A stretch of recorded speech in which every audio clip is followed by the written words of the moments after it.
हरी तरकारी कोई नहीं है, चिकन मटन या नमस्कार, जान पे आप मी चंद्रकांत सूर्यवंशी. आपण पाहत आहेत सध्या MGT न्यूज. संदीप आपण सर्वांना एक विनंती करतो की आपण सरांनी आपल्याला 7 वाजता बोलणार होते, मात्र सरांचा काय अतिशय बिझी शेड्यूल असल्यामुळं आपल्याला वेळात वेळ काढून सर अतिशय त्या वेळातला अमूल्य वेळ आपल्याकडून आपल्या बोलणार आहे. त्यामुळं मी त्या वेळ झाल्याबद्दल मी MGT कडून आपली दिलगिरी व्यक्त करतो. आणि जे कोणी आता ही लाईव्ह पाहत आहे त्यांना मी आणखी परत एकदा विनंती करतो, हा लाईव्ह तुम्ही जास्तीत जास्त शेअर करावा, जेणेकरून महाराष्ट्रातल्या 250 डेपोतील प्रत्येक कर्मचाऱ्यापर्यंत ही आपली बातमी जाणं खूप गरजेचं आहे. कारण अनेक दिवसापासून आपण पाहतोय की ही लढा 3 महिने जवळजवळ होत आहेत. 3 महिन्यापासून हा विलिनीकरणाचा लढा सुरू आहे. मात्र या विलिनीकरणाच्या लढ्यामध्ये अनेक विघ्नसंतोषी लोकही आपण फूट पाडण्याचा प्रयत्न करत आहेत. अनेक लोक जाती जातीवरती तोडण्याचा प्रयत्न करत आहेत. मात्र जो लढा आहे तो आजही खंबीर आहे आणि आपल्याशी आता थोड्याच काही वेळामध्ये सर आपल्याशी बोलणार आहेत. त्यामुळं मी एक आपणास विनंती करतोय की ही जी लाईव्ह आपण पाहताय या लाईव्हला आपल्या मोबाईलमध्ये असलेल्या प्रत्येक ST कर्मचाऱ्यापर्यंत ज्यांचे नंबर सेव्ह आहेत, जे ग्रुप आपल्याकडे आहेत त्या प्रत्येक ग्रुपवरती ही लिंक शेअर करा. कारण 250 डेपोतील प्रत्येक ST कर्मचाऱ्यापर्यंत जे आपले आराध्य दैवत तुम्ही जे मानताय सध्या आणि त्यांना जे एक आधारस्थान मानताय, प्रेरणास्थान मानताय, ते आपल्याशी चर्चा करणार आहेत. जी चर्चा ऐकून तुम्हाला बळ मिळतं असे ॲडव्होकेट गुणरत्न सदावर्ते सर आपल्याशी चर्चा करणार आहेत. मी आणखी एकदा दिलगिरी व्यक्त करतो. थोडासा उशीर झाला, मात्र सरांचा अतिशय बिझी शेड्यूल असल्यामुळे ते आपल्याशी थोडासा वेळ घेतले आणि आताच लवकरच आम्ही त्यांना लाईव्ह वरती आपण सर्वजण पाहणार आहोत. अनेकांनी आम्हाला SMS केले, कमेंट टाकले की सर कधी येणार आहेत. तर आता मी विनंती करतो की थोड्याच वेळामध्ये सर येणार आहेत. त्याकरिता मी बोलत होतो की ही लिंक जास्तीत जास्त शेअर करा, जेणेकरून प्रत्येक ST कर्मचाऱ्यापर्यंत पोहोचली पाहिजे.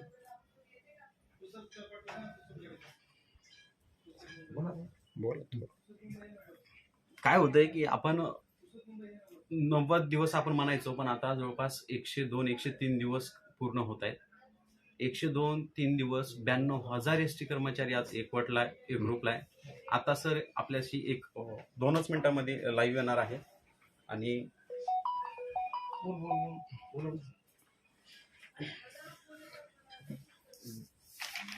आपले दैवत ॲडव्होकेट गुणरत्न सदावर्ते सर आपल्याला 7 वाजता लाईव्ह वरती येऊन बोलणार होते. मात्र सरांचा अतिशय व्यस्त वेळ असल्यामुळं आणि खूप कमी काळामध्ये 92,000 ST कर्मचाऱ्यांचे जे दैवत आहेत ॲडव्होकेट गुणरत्न सदावर्ते सर आता लाईव्ह वरती आपल्याशी बोलणार आहेत. मी परत एकदा आपल्याला कळकळीची विनंती करतोय, आपण खूप वेळाने वाट पाहताय, आम्ही त्याचे समजू शकतो.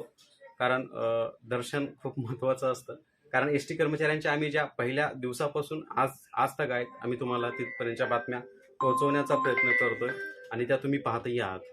अनेकांनी थोडेसे बहुत कमेंट टाकले, त्यांनाही आम्ही समजावू इच्छितो की बाबा तुम्हीही जर हे लाईव्ह पाहत असाल तर जास्तीत लोकांपर्यंत शेअर करा आणि सरांचे जे मूल्यवान शब्द आहेत, सरांचे जे प्रेरणादायी वाक्य आहे ते तुमच्यापर्यंत पोहोचावे आणि ST कर्मचाऱ्यांना बळ यावं.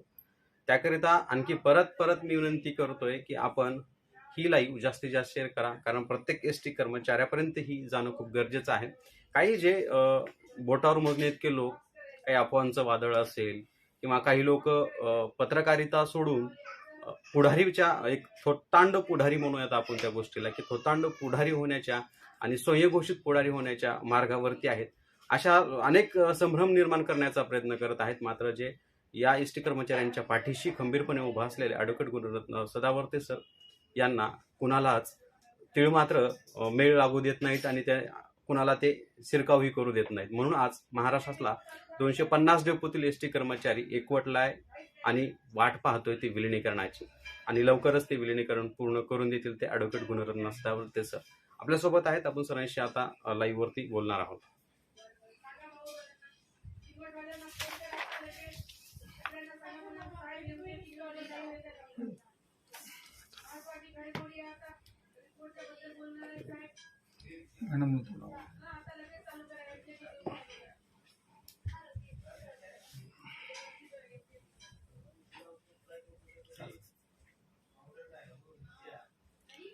नमस्कार, वंदे मातरम, जय भीम, सत श्री अकाल. मी गुणरत्न सदावर्ते आपणाशी आज संवादामध्ये थोडासा उशीर झाला असेल संवाद चालू करण्यासाठी, परंतु अतिशय महत्वाच्या एका मीटिंगमध्ये व्यस्त होतो आणि सरकारच्या कारभाराची पाहणी करत होतो, आकलन करत होतो. त्यामुळे थोडा वेळेमुळे दिलगिरी. कष्टकऱ्यांनो, मला माहिती आहे आपण जे आहोत, आपण वैचारिक वारसा सांभाळणारी माणसं आहोत आणि आज त्या निमित्तानंच माता रमाई यांच्या स्मृतीस आपण विनम्र अभिवादन करूयात. त्यासोबतच आपली आदरांजली जी आहे, आपण कायम आदर्शांना लक्षात ठेवून जगणारी माणसं आहोत आणि म्हणून आपण लता मंगेशकर ज्यांनी या देशासाठी एक मोठं कर्तृत्व केलं त्यांना सुद्धा आदरांजली वाहूयात.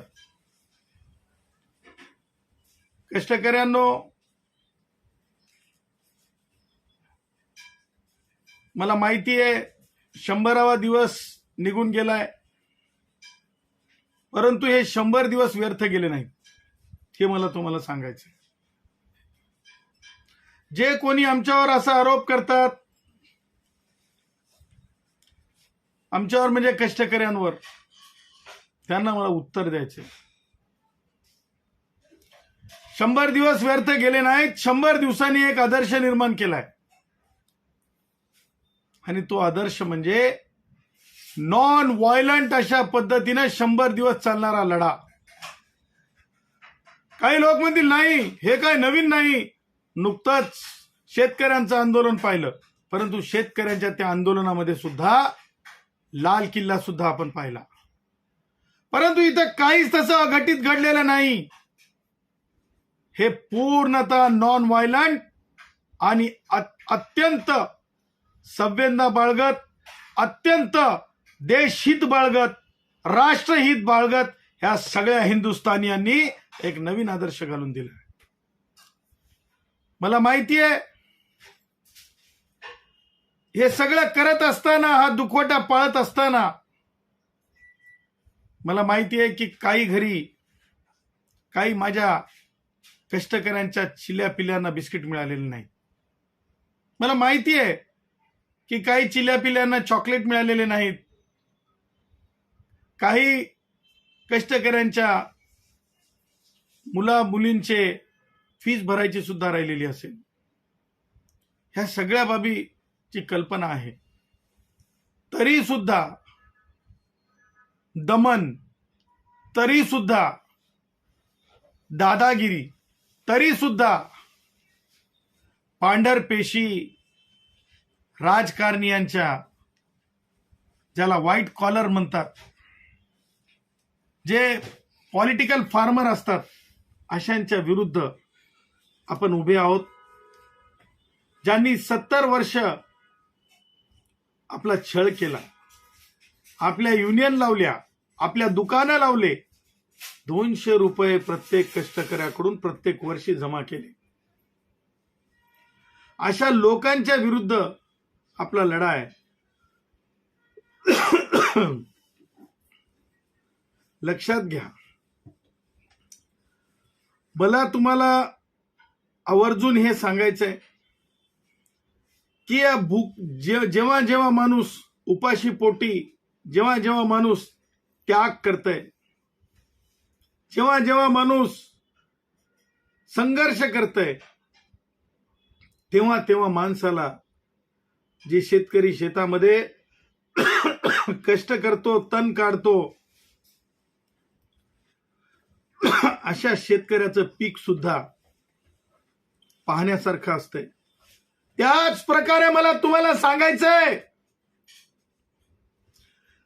जे लोक म्हणतात 102 दिवस झाले, 102 दिवस झाले, त्यांनाही मला सांगायचंय हे पीक प्युअर आहे, कारण याची पेरणी ही बोगस नव्हती. जे पेरलेलं असतंय तेच उगवत असतंय, म्हणून हे उगवलेलं आहे आणि हे शुद्ध आहे, हे संकरित नाही.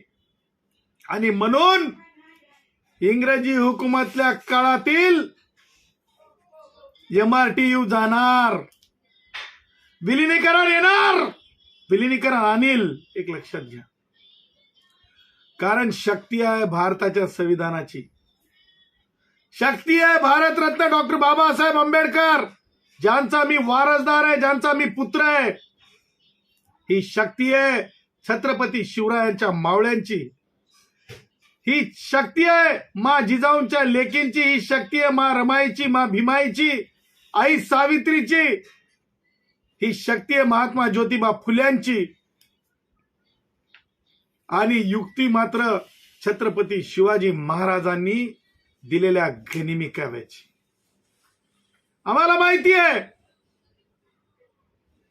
छत्रपती शिवरायांचे मावळे 84 मावळे ह्या लढ्यामध्ये वीरमरण पत्करलंय.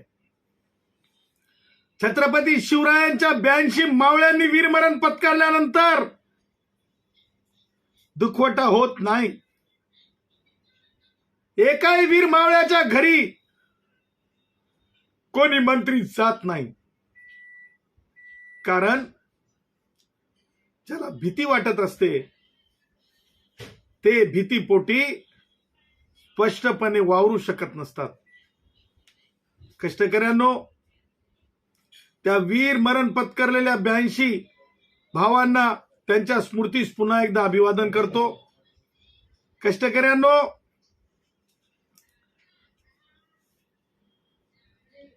काही लोक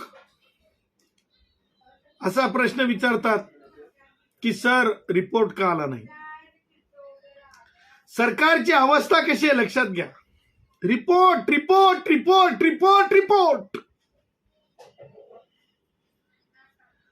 रिपोर्ट पर्यंत नेणारे कोण आहेत. रिपोर्ट पर्यंत नेणारे सुद्धा संघटना, ज्यांनी श्रद्धांजली वाहिली ज्या संघटनांना, तेच आहेत. रिपोर्ट सरकारला करावं लागेल, न्यायालयामध्ये डंके की चोटवर सांगणारे कोण आहेत, ते सुद्धा हेच कष्टकरी आहेत. रिपोर्ट आमच्या कष्टकऱ्यांसाठीचा, रिपोर्ट आमच्या लढ्याचा, पीक आमचं, आणि अवसानात निघालेल्या युनियन त्यांचे पुढारी 2% फ्लॅट पाहिजे म्हणून लाचार झालेले एक पत्रकार, त्यांना गडबड लागली रिपोर्टची. बापू, रिपोर्ट येणार तर एखादी बातमी करणार. शहाणपणा कुणाला शिकवतो राजा? वयाने लहान आहे म्हणून आम्हाला तसं बोलण्याचा अधिकार. सांगायचं तात्पर्य, कष्टकऱ्यांच्या विरुद्ध कोणी जरी भेदभाव, तोडातोडी करण्याचा प्रयत्न केला तर उत्तर कायदेशीर असेल, उत्तर संविधानिक असेल. आम्हाला माहिती आहे, आम्हाला मध्यस्थाची कोणाची गरज नाही, काही गरज नाही मध्यस्थाची. आमच्या भुकेची चिंता आम्ही करू शकतो. आमच्या भुकेची चिंता सामाजिक संस्था करतायत. आमच्या भुकेची चिंता खरे मान्यवर पत्रकार, संपादक जयश्रीताई खांडिलकर हे आमचे आदर्श आहेत, त्या करतायत. आमच्या भुकेची चिंता अनुराधाताई पोडवालांना आहे. आमच्या भुकेची चिंता आपण पाहिलं असेल की MIM नावाच्या अल्पसंख्याकाच्या पक्षाला आहे. आमच्या भुकेची चिंता अनेक रिपब्लिकन पक्षाच्या गटांना आहे. आमच्या भुकेची चिंता, आणि महाराष्ट्रात सगळीकडे देतो, आणि देत आहेत, जिथे लागेल त्यांना मदत, अशा भारतीय जनता पक्षाचे प्रदेश अध्यक्ष चंद्रकांत दादा पाटील यांना आहे. आमच्या भुकेची चिंता मान्यवर जे जे लोक माणुसकी जपतात, राजकारण विरीत, अशा सगळ्यांना आमच्या भुकेची चिंता आहे आणि ते आमची काळजी घेण्यासाठी समर्थ आहेत. पण मला एक समजत नाही, त्या पत्रकार महाशयाला मला विचारायचंय, जातीवर इथं कोणी तुटणार नाही. मला सरकारला सांगायचंय, caste, no space for caste. जातीला इथे जागा नाही. इथे कष्टकऱ्याची एकच जात आहे, एकच, माणुसकीनं विलिनीकरण. इथं नो हार्म आहे. परंतु आमच्या संविधानिक हक्कासोबत कोणी तुम्ही आमच्या हक्काला तुम्ही मीठ टाकून आम्हाला जखमी तुम्हीच करायचं आणि त्या जखमीवर मीठही तुम्हीच टाकायचं. काय तुमचं व्हॅल्यू होतं? चला, आमच्या कष्टकऱ्यांचा एसटी महामंडळाचा विषय सोडून द्या. तुम्ही साधं दुसरं एखादं लाईव्ह करा. काय तुमचा व्हॅल्यू आहे? काय काय काय तुमच्या बनण्यामध्ये महाराष्ट्रामध्ये काय बदल झालेला आहे आतापर्यंत? बदल तुमच्यात झाला.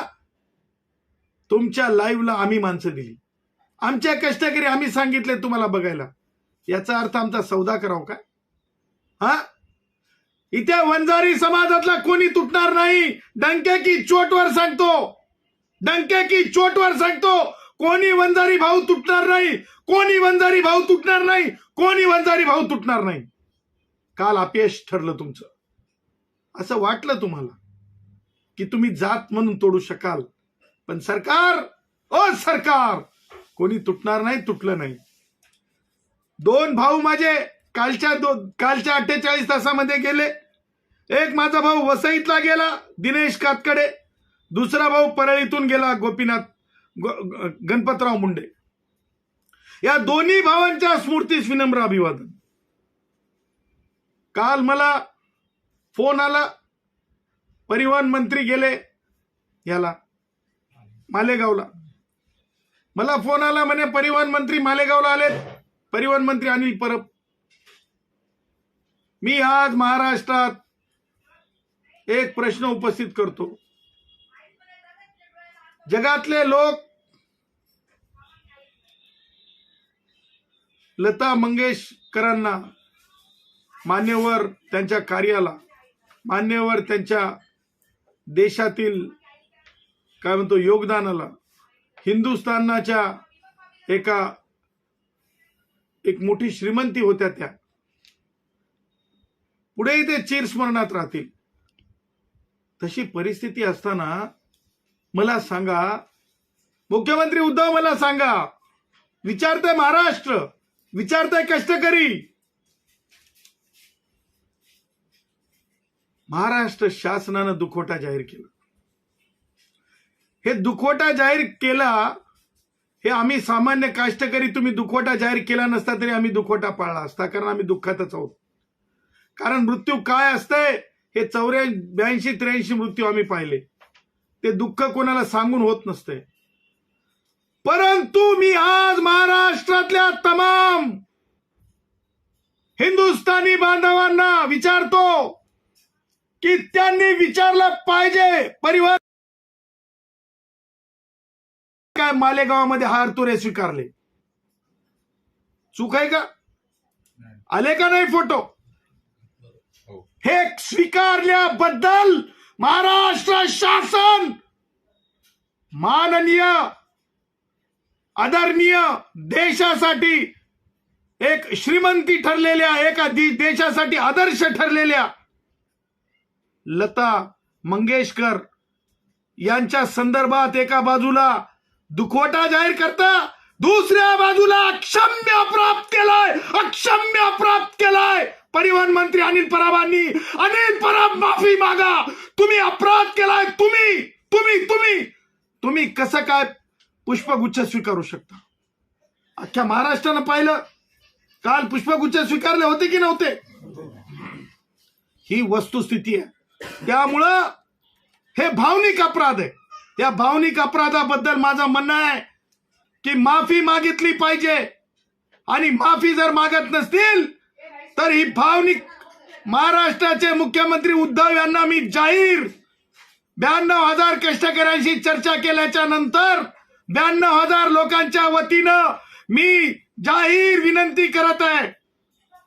भावनिक अक्षम्य अपराध, एका बाजूला दुखवटा, माननीय मान्यवर देशाच्या एक मोठा आदर्श अशा लता मंगेशकर यांच्या बाबतीत, त्यांच्या दुःखाच्या बाबतीत एका बाजूला दुखवटा असताना दुसऱ्या बाजूला तुमच्या मंत्र्यांनी ज्या प्रकारे उत्सव स्वतःचा करून घेतला मालेगावामध्ये, त्यासाठी त्यांच्यावर कारवाई करा, तुमच्या पक्षांतर्गत कारवाई करा.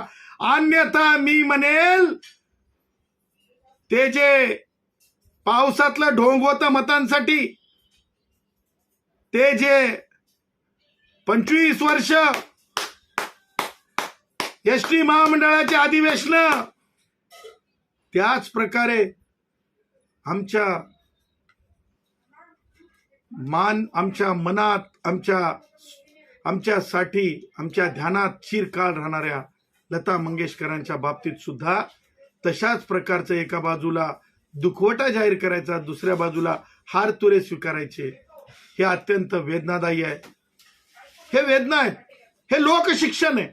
मला कदाचित तुम्ही म्हणाल की ते त्यांची व्यक्तिगत आहे.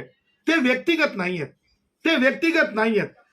पब्लिक सर्वंट, लोकसेवक ची डेफिनेशन काय? म्हणजे तुम्ही जे काही सरकार म्हणून निर्देशित करता तेच तुमच्या मंत्र्यांना मान्य नसते का? भावनिक सुद्धा मान्य नाही. 82-83 कष्टकरी ज्या परिवहन मंत्र्यांमुळे, ज्या उपमुख्यमंत्री अजित पवारांमुळे, ज्या म्हणजे राष्ट्रवादी काँग्रेसचे वयोवृद्ध पुढारी शरद पवारांमुळे जे लोक आमचे वीरमरण पत्करलं, म्हणजे भावनिक काहीच नाही तुमच्याकडं. फक्त आणि फक्त व्यवहारिक आहे. व्यवहारिक राहून चालत नाही. व्यवहारिक एक दिवस जे अत्यंत जास्त व्यवहारिक होऊन जात आहे, वेगळं सांगण्याची गरज नाही. आज आपण भ्रष्टाचाराच्या आरोपामध्ये अटक असलेले माजी गृहमंत्री अनिल देशमुख पाहत आहोत. माझं असं म्हणणं आहे की परिवहन मंत्री अनिल परबांमुळं जर सरकारची नामुष्की होत असेल, त्यांना भान राहत नसेल, एखाद्या वेळेस होऊ शकते. खूप टेन्शन आहे, सगळीकडून लोक ओरडत आहेत, परिवहन मंत्र्यांच्या म्हणजे अक्षम्य चुकीच्या निर्देशांमुळे लोक मरत आहेत. अशा परिस्थितीत जर त्यांचं भान हरवल्यासारखं वाटलं असेल, आणि काल जर त्यांनी जाहीर करावं की त्यांनी कोणत्या मनस्थितीमध्ये पुष्पगुच्छ मालेगावामध्ये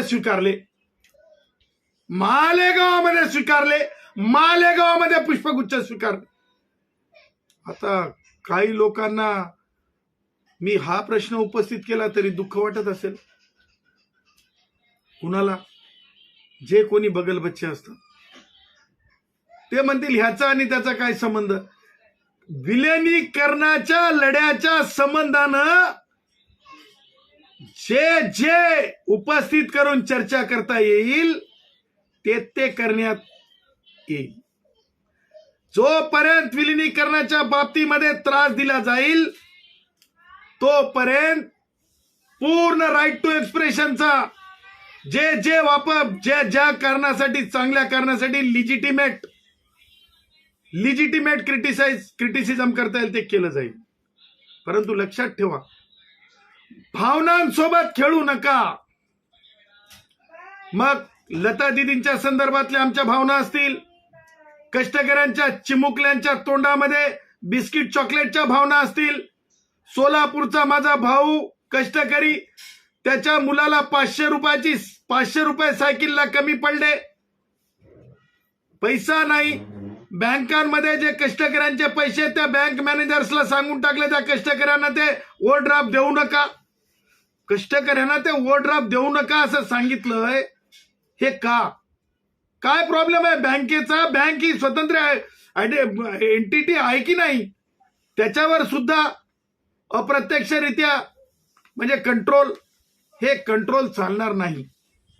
मला सांगायचंय रिपोर्ट रिपोर्ट रिपोर्ट रिपोर्ट आजच्या काही वर्तमानपत्रातल्या बातम्यांच्या आधारे आणि आजच्या काही दूरचित्रवाहिनींच्या माध्यमातून हे समजतंय की रिपोर्ट हे 2 दिवसात येईल. कष्टकऱ्यांनो, अनेक गोष्टी खुल्या सांगता येत नसतात, काही गोष्टी आपल्याकडे राखून ठेवायच्या असतात. 3 तारखेच्या नंतर एका आठवड्याची वेळ असते, त्याच्यानंतर आपण नोटीस असते.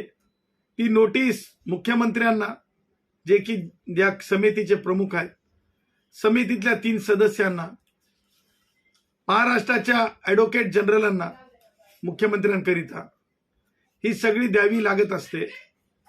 आणि त्यानंतर मग अवमान याचिका जी असते त्या रेफरन्सच्या आधारे दाखल होत असते की 6 महिने रिपोर्टच्या संदर्भानं दिरंगाई करणे, न्यायालयाचा अवमान करणे, उपमुख्यमंत्र्यांनी सभागृहामध्ये न्यायालयाच्या निर्देश असताना त्याच्या विरुद्ध समितीचा निर्णय येण्या अगोदर भाष्य करणे आणि निर्णायक भाष्य करणे, त्याच प्रकारे बैठका घेऊन, चुकीचे पत्रकार परिषदा घेऊन लोकांच्या मृत्यूस कारणीभूत राहणे, ह्या सगळ्या बाबी त्याच्यामध्ये येतील.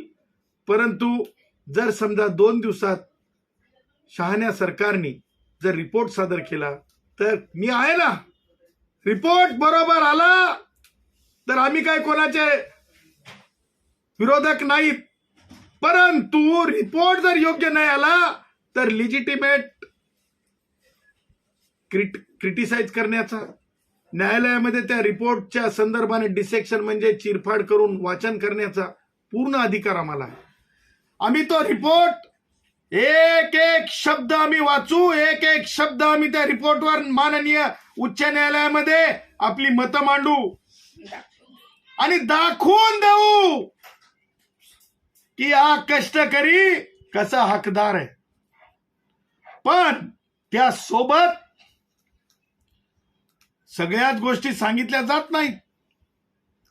त्यासोबत काही सरकारचे हुशार वकील आहेत, त्यांना माहिती आहे की सरकारची परेशानी कुठे आहे. ती मला माहित आहे. मी ते सांगताना तुम्हाला स्मित हास्य करून सांगत आहे. तुम्ही जास्त चिंतित होऊ नका. सरकारला रिपोर्ट सादर करू द्या. ती तयारी माझी डोक्यात आधीच झालेली आहे आणि ती तयारी दाखवून देईल. एकदाच फक्त त्यावेळेस तुमची साथ लागणार आहे, एकदा. आणि मला माहित आहे आयुष्यभरातली एकदा साथ तर प्रत्येक जण देणार आहे. आणि त्यानंतर या देशातल्या नॉन व्हायलंट, रस्त्यावर नाही होत, काहीच गडबड नाहीये, शांततेनं संविधानिक शब्द या देशातल्या कन्याकुमारी पासून ते काश्मीर पर्यंत कष्टकऱ्यांनो तुमच्या चळवळीची चर्चा होणार आहे. कष्टकऱ्यांनो, तुम्ही निर्धास्त राहा, बिंदास्त राहा, प्रकृतीची काळजी घ्या. आणि मला आता पुढे जाऊन असं म्हणायचंय की मी तुम्हाला रिपोर्टच्या बाबतीत तर सांगितलंय, येऊ तर द्या. तुम्ही दिलेल्या आझाद मैदानातल्या कोरड्या भाकरी आम्ही खाल्लेले पैलवान आहोत. आम्ही 5 स्टार मध्ये शॅम्पियन पिणारे पैलवान नाहीत किंवा आम्हाला वेगळ्या सर्टिफिकेटची कुणा चांगले वाईट म्हणण्याची गरज नाही. आम्ही शिळ्या भाकरी खातो आणि इज्जतीने राहतो. आमच्यावर कोणी वाईट टीका करू शकत नाही, कारण आम्ही वाईटच्या भानगडीत जात नाही. आणि दुसऱ्यांनी आमची पाठराखण करण्याची आणि आम्हाला सांभाळण्याची आणि आम्ही कसे आहोत हे सांगण्याची गरज नाही. आमच्या मायबापांनी आम्हाला ते शिकवलेलं आहे. आम्हाला आचारसंहिता दिलेली आहे.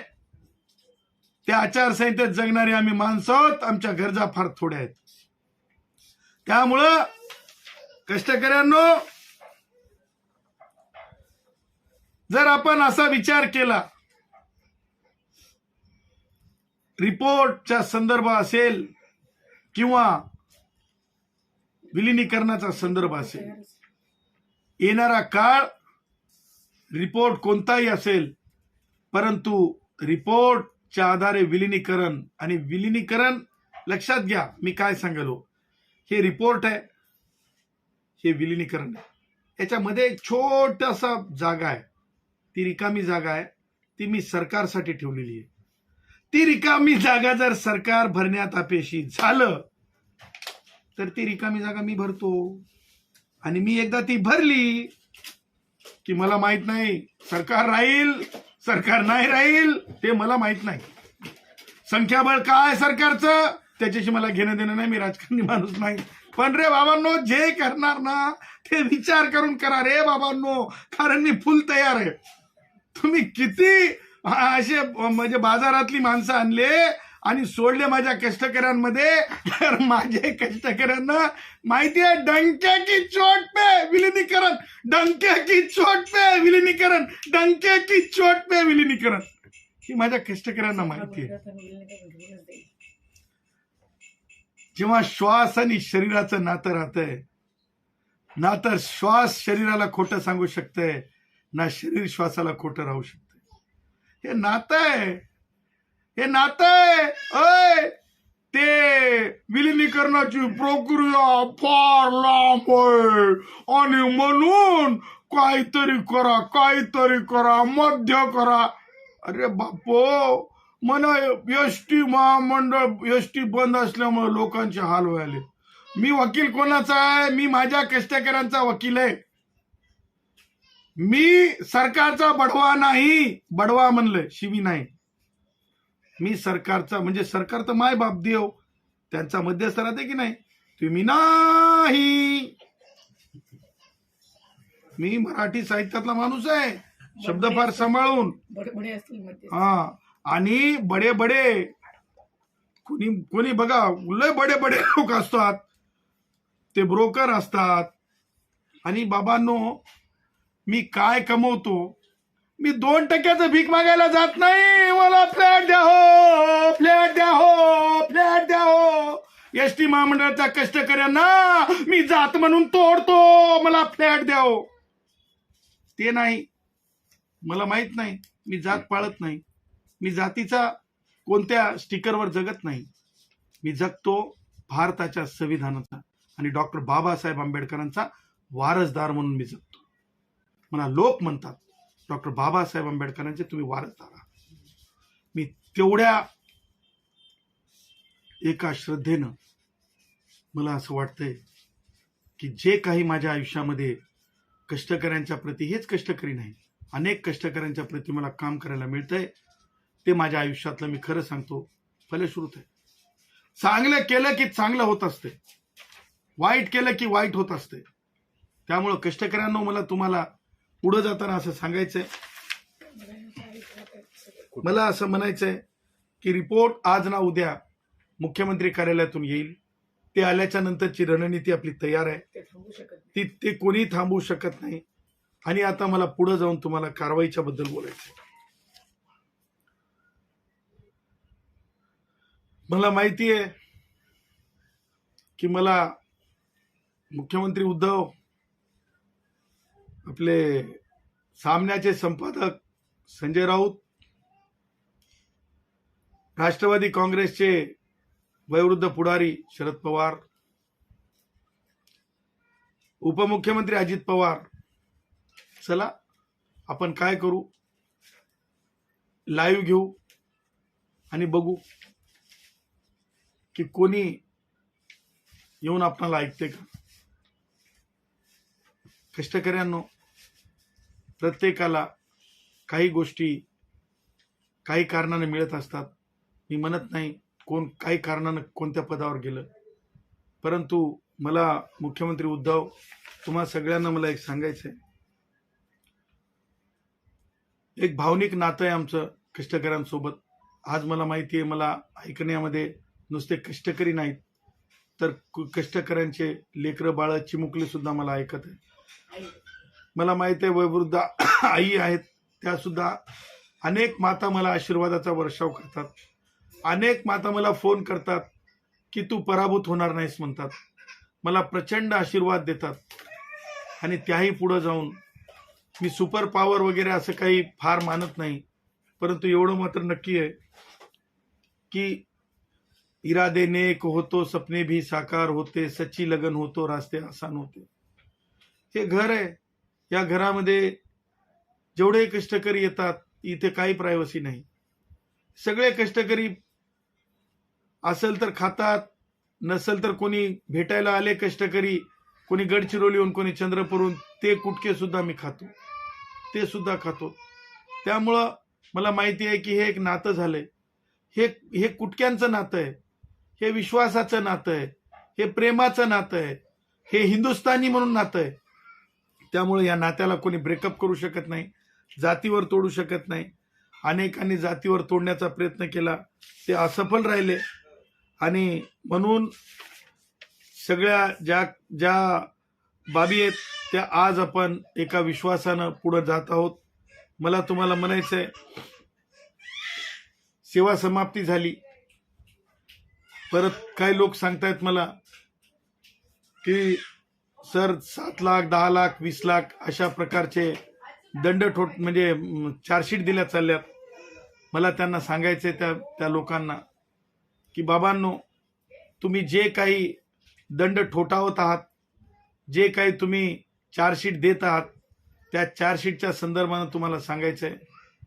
आणि मला अधिकाऱ्यांना खास करून सांगायचंय, जे अधिकारी मी परत सांगायलो लक्षात घ्यायचं, जे कोणी महामंडळाचे अधिकारी आमच्या कष्टकऱ्यांना चार्जशीट सोबत जे काही रक्कम लिहून देत आहेत 10 लाख 7 लाख, त्यांना मला सांगायचंय, कृपा करा माननीय मुंबई उच्च न्यायालयाच्या आदेशाची पायमल्ली करू नका. महामंडळातील अधिकाऱ्यांना मला सांगायचंय, कायद्याचं शिक्षण देत आहे मी लोक शिक्षण देत आहे, संविधान साक्षर करण्याचा प्रयत्न करत आहे. महामंडळातील अधिकाऱ्यांना मी पुन्हा एकदा सांगत आहे, संविधानिक भाषेत सांगत आहे, कृपा करा तुम्ही अशा प्रकारच्या पैशाची मागणी चार्जशीट मध्ये करू नका. त्याचं कारण असं आहे की माननीय मुंबई उच्च न्यायालयाने 22 डिसेंबर 2021 रोजी जे निर्देश माननीय न्यायमूर्ती प्रसन्न वराळे यांच्या द्विसदस्यीय पीठाने दिलेत, त्याच्यामध्ये स्पष्टपणे मानसिकतेच्या संदर्भानं आणि त्यासोबतच आरोप मेडिकल फिटनेसच्या संदर्भानं स्पष्ट सांगितलेलं आहे. त्यामुळं जर तुम्ही कोणतीही चौकशी करणार असाल तर त्या चौकशीपूर्वी काय करायला पाहिजे तर मेडिकल फिटनेस घ्यावं लागतंय. तशा प्रकारचा मेडिकल फिटनेस न घेता चार्जशीट द्यायची आणि त्या चार्जशीटवर कारवाई करतो म्हणायचं, हे तुम्ही माननीय न्यायालयाच्या अधिकारांचं, माननीय न्यायालयाने भारताच्या संविधानाच्या आर्टिकल 21 म्हणजेच आरोग्याची पूर्ण काळजी या संदर्भाने दिलेल्या निर्देशांची पूर्णतः पायमल्ली करत आहात. लक्षात ठेवा, मंत्री आज असतात, मंत्री सरकार बदलत असते, मंत्री बदलत असतात, परंतु अधिकाऱ्यांनो, तुम्ही लोकसेवक आहात, तुम्ही पब्लिक सर्वंट आहात लोकसेवक म्हणून. हे कष्टकरी सुद्धा लोकसेवक पब्लिक सर्वंट आहेत. एकाने दुसऱ्यावर जाती करू नये हे लक्षात ठेवा. कारण अशा प्रकारची जर जाती केली तर ती येणाऱ्या काळामध्ये न्यायालयामध्ये मोठा प्रश्न निर्माण करेल, तुमच्या कंडक्टवर निर्माण करेल, तुमच्या कर्तृत्वावर निर्माण करेल. त्यामुळं तुम्ही आमचे वैरी नाहीत. महामंडळातल्या अधिकाऱ्यांनो, मी तुम्हाला सगळे, तुम्ही सुद्धा आमचे भाऊ आहात. रिटायर्ड झालेले भाऊ सुद्धा आता आमच्या सोबत आलेले आहेत.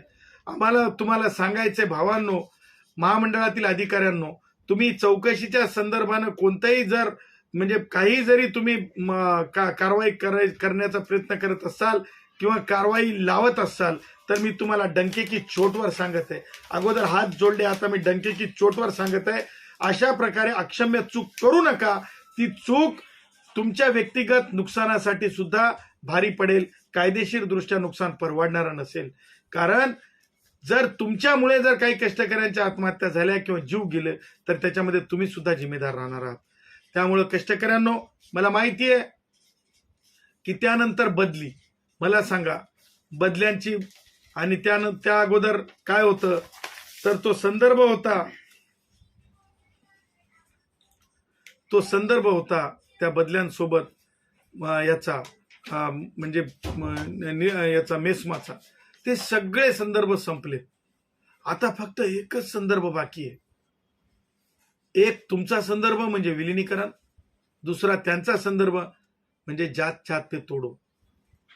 विलिनीकरण एका बाजूला आहे, जात जात पे तोडो.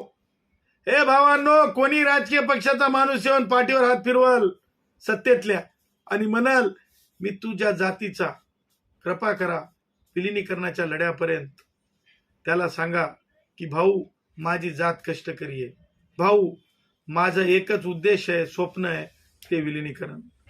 त्यामुळं कष्टकऱ्यांनो, जातीत तुटू नका, एकमेकात भांडू नका, एकमेकात विश्वास कमी करू नका.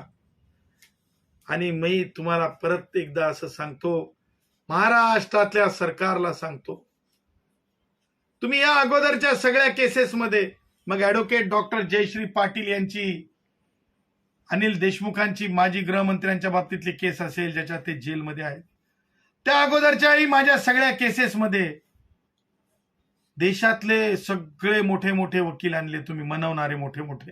कारण मी जिंकलो म्हणजे त्यांना मोठं म्हणणं चुकीचं आहे. त्यामुळे मी जिंकत गेलो आणि त्यांना मोठं म्हणणं चुकीचं आहे. पण मी तर म्हणतो देशातले नाही, जगातले वकील एकदा आणा यार, एकदा आणा.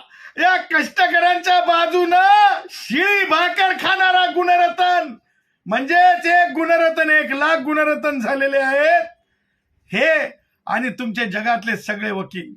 कारण तुम्ही आमच्या सोबत युद्धासारखं वागत आहात, तुम्ही आमच्या सोबत चुकीचं वागत आहात.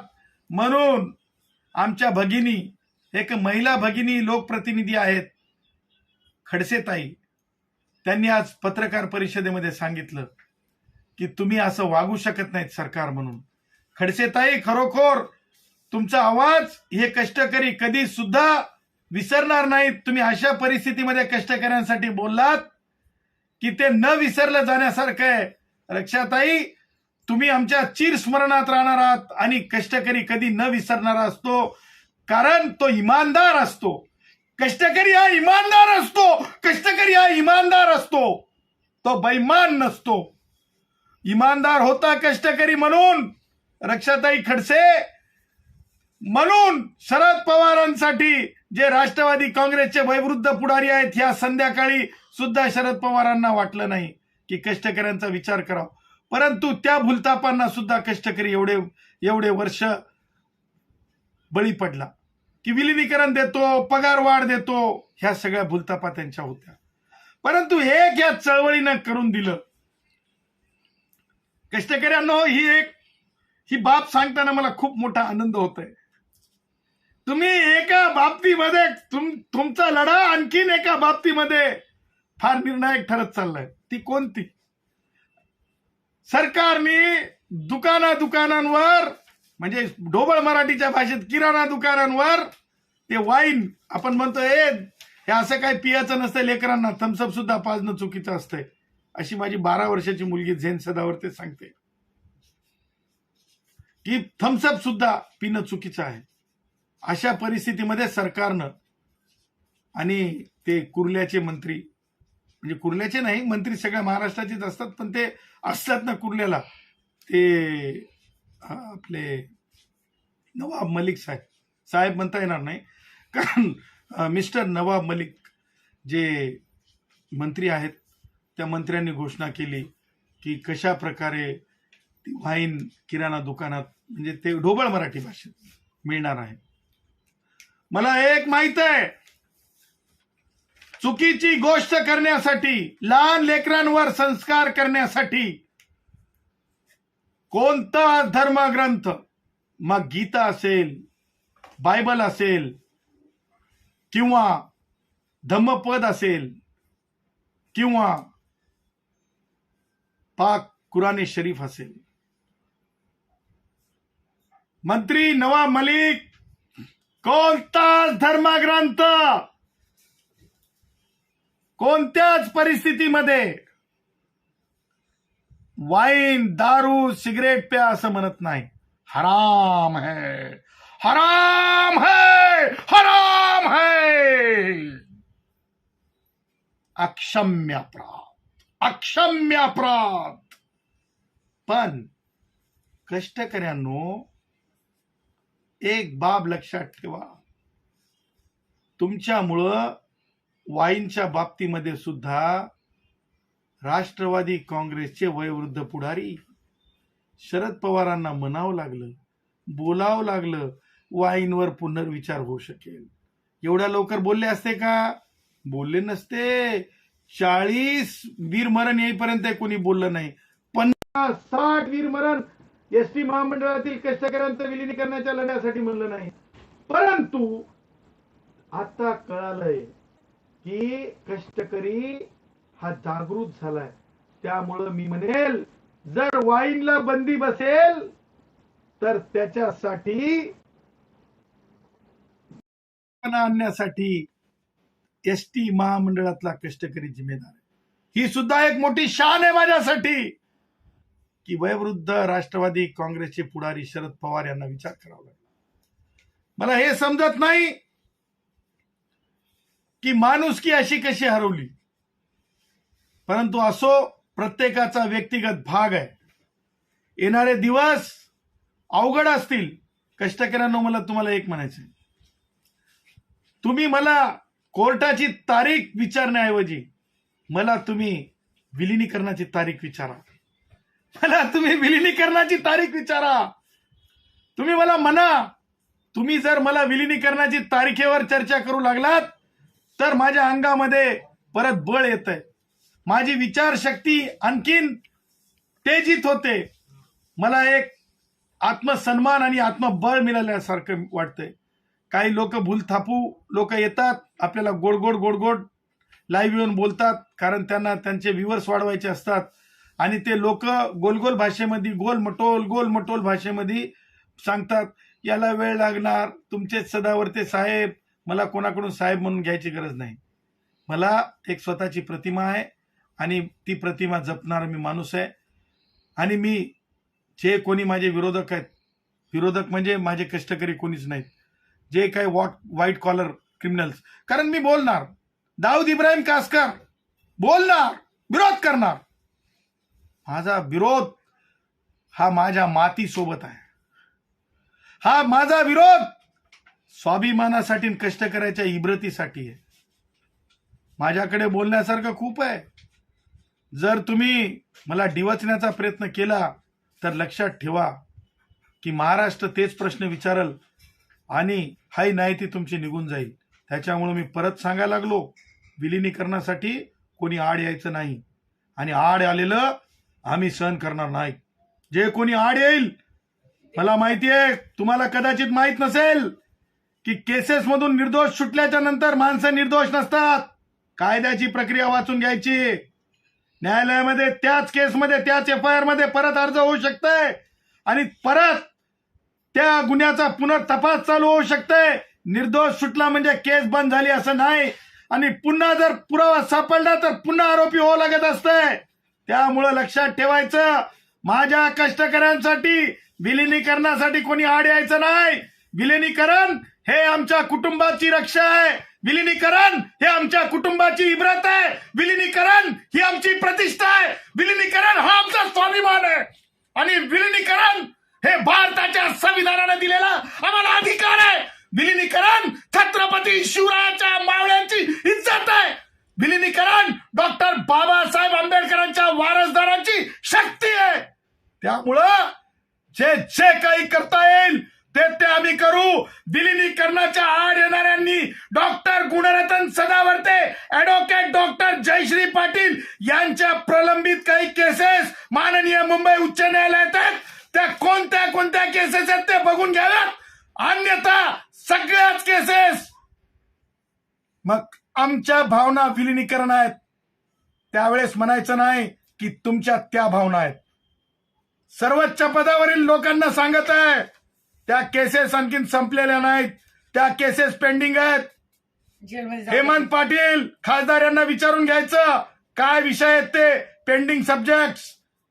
त्याच्यामुळं लक्षात घ्या तुम्ही, मी सांगत आहे की यापुढं कोणत्याही परिस्थितीमध्ये विलिनीकरणासाठी बाबांनो आड येऊ नका, बाध्य करू नका, आमच्यावर प्रेशर आणण्याचा प्रयत्न करू नका. केसेस आमच्या ज्या माननीय उच्च न्यायालयात आहेत त्या दाबण्याचा प्रयत्न करू नका. आम्ही दबणारी माणसं नाहीत, आम्ही डबल शक्तीने त्या केसेस चालू. आतापर्यंत तेच करत आलो, आम्ही आतापर्यंत झुकलो नाहीत. पुन्हा एकदा पुढे जाऊन सांगायचं मला, नुकतीच एक घटना घडली, लोकशाहीला बाधक आहे. आवाज उचलणं चुकीचं नसतंय, प्रश्न विचारणं चुकीचं नसतंय, माहिती घेण्याचा तर अधिकारच दिलेला आहे. अशा परिस्थितीमध्ये श्री किरीट सोमय्या यांच्यावर जो हल्ला, भ्याड हल्ला जे पुण्यामध्ये झाला त्याचा आम्ही निंदा करतो, निषेध करतो. लक्षात घ्या, आम्हाला माहिती आहे ऍडव्होकेट डॉक्टर जयश्री पाटील असतील किंवा मी असेल, आमचा खून दत्ता सामंतांसारखं, तुम्ही दत्ता सामंतांची जी उपमा देता त्या उपमे मागचं आम्हाला सगळं माहिती आहे, आम्हाला माहिती आहे. आणि मला तर त्याच्या पुढे जाऊन बोलायचंय. उद्या मी पोलीस महासंचालकांना पत्र देणार आहे आणि केंद्रीय तपास यंत्रणेला सुद्धा पत्र देणार आहे. काल जो हल्ला झाला त्या हल्ल्यासंदर्भात सखोल चौकशी होणं गरजेचं आहे. किरीट सोमय्याजींवरला त्याचं कारण सांगतो. तशाच प्रकारची येणाऱ्या काळामध्ये कृती, त्याच्यामध्ये काय पोलीस अधिकारी आहेत का, तो कट होता का, ह्या सगळ्या बाबी तपासणं फार आवश्यक आहे. आणि मला असं म्हणायचंय की आमची हत्या सुद्धा त्याच अर्थानं होऊ शकते. आणि म्हणून या लाईव्हच्या माध्यमातून किरीट सोमय्याजींवरल्या हल्ल्यानंतर मी महाराष्ट्राचे पोलीस महासंचालक संजय पांडे, पोलीस आयुक्त Hemant Nagrale, joint commissioner of police Vishwas Nangare Patil,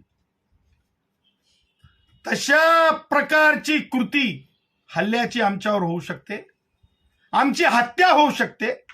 जर जयश्री पाटील आणि माझी हत्या झाली तर ती नियोजित हत्या असेल आणि आमच्या हत्येला मी जेवढ्या लोकांचे नावं लाईव्ह मध्ये घेतलेत ती लोक जिम्मेदार असतील आणि त्यासोबत पोलीस यंत्रणा सुद्धा तेवढीच जिम्मेदार असेल, एवढं मात्र तुम्ही लक्षात ठेवावं. कष्टकऱ्यांनो, मी तुम्हाला सांगतो, विलिनीकरणाचा लढा जवळ येत असताना हे का सांगत आहे मी, joint commissioner of police Vishwas Nangare पाटीलजी, हे का सांगत आहे मी, किरीट सोमय्याजी यांच्यावरल्या हल्ल्याच्या अगोदर मला तुम्हाला सांगायचंय, परेल टीटी येथे ऍडव्होकेट डॉक्टर जयश्री पाटील ह्या जात असताना ऍडव्होकेट जयश्री पाटील यांचा फोटो काढण्यात आला किंवा शूट करण्यात आलं, हे सगळ्यांनी डोळ्यांनी पाहिलं. आणि डोळ्यांनी पाहिल्याच्या नंतर पोलीस ज्या डॉक्टर जयश्री पाटील यांच्यासोबत गार्ड होत्या त्यांनी सुद्धा पाहिलं. परंतु आतापर्यंत कोण होते, सीसीटीव्ही फुटेज का घेण्यात आलं नाही, याचा अर्थ किरीट सोमय्याजी यांच्यावरल्या हल्ल्याच्या अगोदर जयश्री पाटील यांच्यावर हल्ला किंवा जयश्री पाटील यांचा खून होणार होता का याचा तपास विलिनीकरणाच्या लढ्याच्या संदर्भानं joint commissioner of police Vishwas Nangare Patil तुम्ही करणार आहात की नाही, तुम्ही तपासणार आहेत की नाही, कोण होते ते, सीसीटीव्ही फुटेज रोडचे घेणार आहात का नाही, चौकशी करणार आहात का नाही, स्टेटमेंट रेकॉर्ड करणार आहेत की नाही, की काय ऍडव्होकेट डॉक्टर जयश्री पाटील यांचा खून होईपर्यंत तुम्ही वाट पाहणार आहात, माझा खून होईपर्यंत तुम्ही वाट पाहणार आहात. परंतु लक्षात ठेवा, जे कोणी सरकारचे लोक असतील आणि एक लक्षात ठेवा, 1,00,000 गुणरत्न मला माहित नाही मंत्रालयातील मंत्र्यांना आर्टिकल 19 म्हणजे राईट टू एक्सप्रेशन म्हणजे भावना व्यक्त करण्याचा अधिकार, आर्टिकल 21 भारतीय संविधानाचं म्हणजे प्रतिष्ठेने जीवन जगण्याचा अधिकार, हे कलम, हे आर्टिकल मंत्रालयातील मंत्र्यांना किती माहिती आहेत हे मला माहित नाही. परंतु 1,00,000 गुणरत्न तयार झालेत, 1,00,000 संविधान साक्षर तयार झालेत. आणि जेव्हा माणूस संविधान साक्षर होतंय तेव्हा निर्धास्त होतंय, बिनधास्त होतंय, न घाबरणारं होतंय. परंतु काही पोस्ट टाकताना सोशल मीडियावर कष्टकरी भावांनो, कुणीतरी काहीतरी म्हणतंय म्हणून तुम्ही पोस्ट टाकू नका. मला जो अनुभव चंद्रपूरमधून आला, नंतर ते डॅमेज कंट्रोल आम्ही करू शकलो चंद्रपूरचं. त्याच्यानंतर एक अनुभव मला असाही आला की कल्याणमधून सुद्धा एका कष्टकरी भगिनीने एक निगेटिव्ह व्हिडिओ टाकला. परंतु मला तुम्हाला सगळ्यांना सांगायचं आहे, जे कोणी कष्टकरी आहेत आणि त्यांना मला एकच सांगायचं आहे, निक्षून सांगायचं आहे की आपण सोशल मीडियावर जे काही लिहितो ते फार सांभाळून लिहा. त्याचं कारण असं आहे की जर आपण थोडंसं जर समजा म्हणजे किंतु परंतु लिहिलं तर हे सगळे जे सोशल मीडियावर ज्या सगळ्या बाबी आहेत ते बघितल्या जात असतात, वाचन केलं जात असते.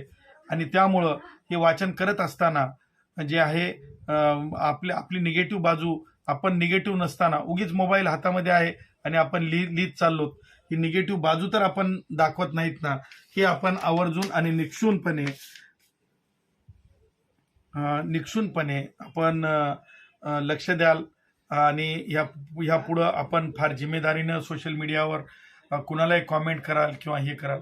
एक लक्षात घ्या, बगल बच्चे आपल्यासाठी गोड गोड बोलतात, पण शेवटी मात्र काल काय सांगितलं ते आपण बघितलं की विलिनीकरण सोडून सगळं. एक लक्षात ठेवा, त्या बगल बच्च्यांना सांगा की विलिनीकरणच पाहिजे आणि सगळं काहीच नको. तुम्ही म्हणा हे कारवाया, तुम्ही बिलकुल सांगतो जर विलिनीकरण झालं लगेच तर तुम्हाला सांगतो मॅट कोर्टामधून नैसर्गिक न्यायाच्या विरोधातल्या कारवायात धडाधड सेवा समाप्ती असेल, बदली असेल, त्याची फार जास्त तुम्ही चिंता करायची नाही. कारण आपल्यासोबत 22 डिसेंबर 2021चा माननीय मुंबई उच्च न्यायालयाचा निकाल आहे. त्याच्यामुळे काही घाबरण्याची गरज नाही. फक्त आणि फक्त एकच लक्षात ठेवा, विलिनीकरण जे आहे, ही ज्या दिवशी विलिनीकरण होईल त्या दिवशी या देशामध्ये इथला शेतकरी, इथला कष्टकरी, इथला कर्मचारी त्यांचा हा जो लढा आहे, हा लढा स्वर्ण अक्षरात लिहिल्यासारखा वाटेल प्रत्येकाला येणाऱ्या काळामध्ये, भविष्यामध्ये. आणि एसटी महामंडळातील कष्टकऱ्याचा लढा हा स्वर्ण अक्षरामध्ये लिहिला जाणार, यात बिलकुल शंका नाही. सरकार रिपोर्ट तर तुम्ही देणार आहात, ते तर तुम्हाला बंधनकारक आहे. परंतु त्या रिपोर्ट सोबत सरकार असं काही करू नका ज्याच्यामुळे कष्टकऱ्यांचा लढा स्वर्ण अक्षरात लिहिला जाईल आणि तुमची कारकीर्द मात्र काळ्या कुट्ट अक्षरात लिहिला जाईल. हे लक्षात ठेवा.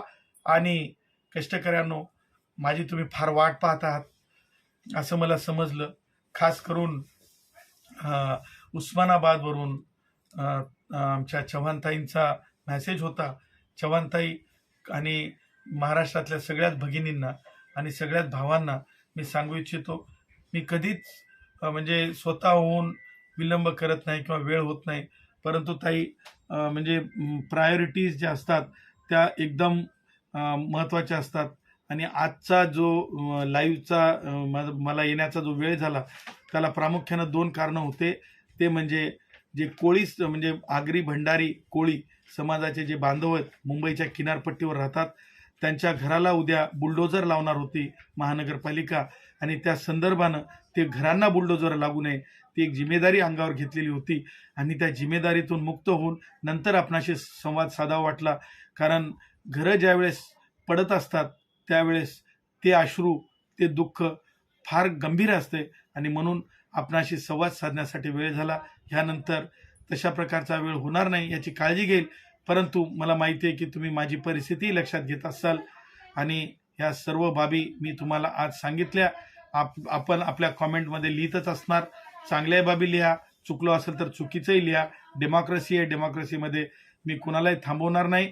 परंतु ज्यांचा कोणत्या युनियनवाल्यांचा अधिकारच नाही त्यांना माझं असं म्हणणं आहे, ते म्हणतात ना चढीचूप बसा. कारण तुम्ही ना तर संप म्हणून आहात, ना तर दुखवटा म्हणून आहात.